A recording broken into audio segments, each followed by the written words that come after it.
So, you're thinking about moving to Portland, Oregon. Perfect. Just what we need here. More people moving here.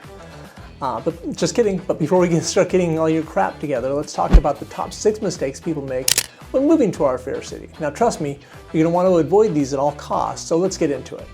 Mistake number 1. As I said, you've decided to make the bold move of relocating to our area. Congratulations. But before you start packing your bags, let's have a little chat about your wardrobe choices. You see, Portland's known for its, shall we say, unpredictable weather. Think of it like a game of Russian roulette, but with temperature instead of bullets. One day you're basking in the sunshine, and the next you're bundled up in layers, like shivering like a dog in a bathtub. So what should you pack? Well, let's start with the basics. A raincoat, a sweater, a pair of waterproof boots. Oh, and don't forget a hat and gloves, because even on sunny days, a cold breeze can sneak up on you. Also, a heavy-duty umbrella. I'm totally kidding. Please don't buy or bring an umbrella.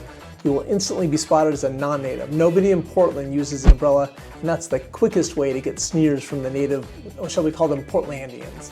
Now, just when you think you've got it all figured out, the sun comes out and everyone's wearing shorts and a tank top. So it could be 55 degrees outside, but if the sun's out, Portlandians are wearing shorts and a tank top. It's like a cruel joke played by the weather gods. But hey, at least you always have something to talk about, right? Whether it's the sudden downpour that pissed all over your hair, the unexpected heat wave that made you question your choice of a sweater, Portland weather is sure to keep you questioning your life decisions. So as you're planning your move to Portland, remember, pack for every season, even if it's the middle of summer. And if you do happen to bring the wrong clothes, well, at least you'll have a funny story to tell. And hey, who knows, maybe you'll discover a hidden talent for layering. Okay, let's keep moving with the top mistakes. Now, mistake number 2 is, like I said, you've finally done it. You've packed up your life. You've moved to the beautiful city of Portland. But little did you know, there's a hidden danger lurking beneath the surface. And that's the lack of air conditioning. Yeah, that's right. In Portland, most people think of air conditioning as a luxury, not a necessity. But let me tell you, it can get hot, especially in the middle of summer. Now, you might be thinking, but it's Portland. It's supposed to be rainy and cold. Well, I mean, that's true most of the time, but when the sun does come out, especially in the summertime, it can be like the bowels of hell. Now, and let's not forget about the nights, right? Even when the sun goes down, the temperature can still be sweltering. It's like living in a sauna, but without the relaxing spa part.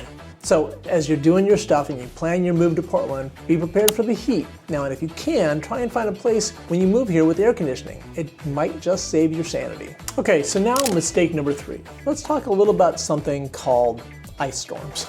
And it's one of the biggest mistakes people make when moving here is not being ready for them. You see, in Portland, we're experts at defying expectations. It's like a game where the stakes are your sanity and the prize is, well, more ice. And let's not forget about the trees. They're like delicate snowflakes ready to crumble at the slightest hint of winter. One gust of wind and they're crashing down on your car, or your house, or worse yet, your head. And all that's not to mention the amazing fun of losing power for 2 days and then living in the dark. So, what should you do to prepare for Portland's unexpected ice ages? Well, for starters, invest in a good pair of winter boots, maybe a helmet, a flashlight, lots of batteries. Oh, and don't forget to stock up on your favorite frozen treats, because let's face it, when the city's covered in ice, the only thing to do is sit back, relax, and enjoy the shit show. But hey, at least you'll have plenty of time to practice your ice skating skills, or maybe learn how to build an igloo, or just curl up by the fireplace and watch the world freeze over. And when the ice finally melts, you can emerge from your winter hibernation feeling like a true Portlander. You've survived an ice storm, you've conquered the elements, and you're ready for whatever else the city throws your way. Now, all kidding aside, the best part is being able to appreciate the beauty of a Portland winter, the icy trees, the snow-covered streets, the crisp cold air. It's truly a magical experience. If I haven't scared you too much so far, and you're still wanting to move to Portland, you're in luck. We've helped hundreds of people relocate to the Portland, Vancouver, Salem areas. In fact, we're the #1 relocation team in the area. So if you need help finding a home here, just call, text, or email, and we'd be happy to help. Okay, mistake number 4. We've already talked about the weather a lot, and I'm going to continue talking about the weather. In fact, we've already talked about it kind of before in this same video, but mistake number 4 people make when they first move here is listening to weather forecasts. You see, in Portland, the weather is as unpredictable as a teenager's mood. One minute it's sunny and warm, and the next it's pouring rain and freezing effing cold. It's like living in a weather time machine, constantly flopping between seasons. Now, don't get me wrong, forecasters here have a tough job, but they couldn't be more wrong if they tried. Or then it's like trying to predict the stock market, right? One day the forecasters will tell you it's going to be sunny all week. The next day they'll say it's going to be snowing, and then just for fun they'll throw in a surprise thunderstorm. Now, too often after I first moved here, I would dress according to the forecast. Big mistake. So what's the best way to deal with Portland's unpredictable weather? Well, for starters, don't trust the forecast. Just dress in layers, be prepared for anything, and if you're really feeling adventurous, try to predict the weather yourself. Odds are you'll be better at it than professionals. Now for mistake number 5. Let's talk about the lack of vitamin D.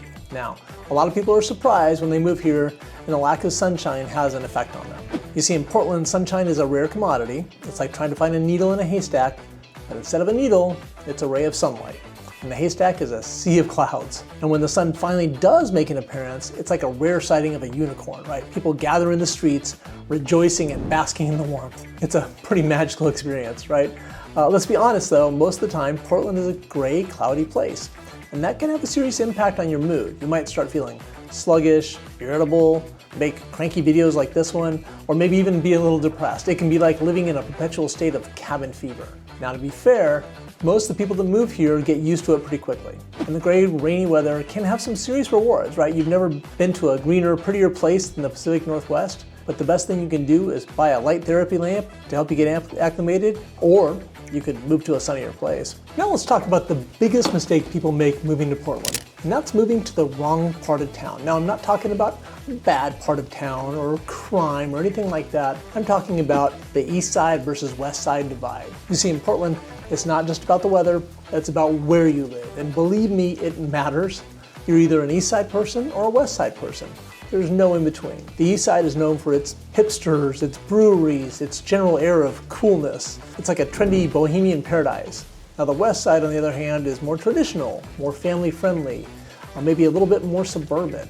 So, which side is right for you?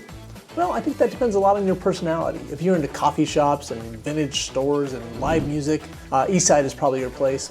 If you're more interested in parks and schools and quiet neighborhoods, west side might be a better fit. But no matter which side you choose, be prepared for a bit of friendly rivalry. East side people will tell you that the west side is boring. West side people will tell you that the east side is too trendy and overrated. It's like a never-ending battle of the boroughs. Now let's not forget about the bridges. Portland bridges are more than just a way to get from one side of the river to the other. They're like a symbol of the divide between the two sides of the city, right? East side people love to cross the bridge, while west side people, they tend to avoid it. So as you're planning your move to Portland, remember, choose your side wisely, and be prepared to defend your choice to the death. And most importantly, don't let the east side versus west side divide get in the way of enjoying all that our Portland city has to offer. And remember, if you're ever feeling lost on the west side, just look for the nearest Starbucks. It's a surefire sign that you're in the right place. So when you finish watching YouTube videos and made your decision to move to Portland, the next part is actually moving. But let's be honest, the whole house hunting process can be a total nightmare. You've got to deal with the endless paperwork, the stressful negotiations, and the constant fear of being outbid. It's enough to make anyone want to pull their hair out. That's where we come in. We're the #1 relocation team in the area, and we're here to make your life easier. We'll handle all the paperwork, negotiate the best price, help you find the perfect neighborhood, so you can focus on the important things, like unpacking your boxes and maybe binge watching your favorite shows. But we're not just realtors, we're your personal relocation superheroes. We'll help you find the best schools, the best restaurants, the best spots to bike and hike. So what are you waiting for? Call, text, or email us today. And remember, we're not just realtors, we're your partners in moving to Portland.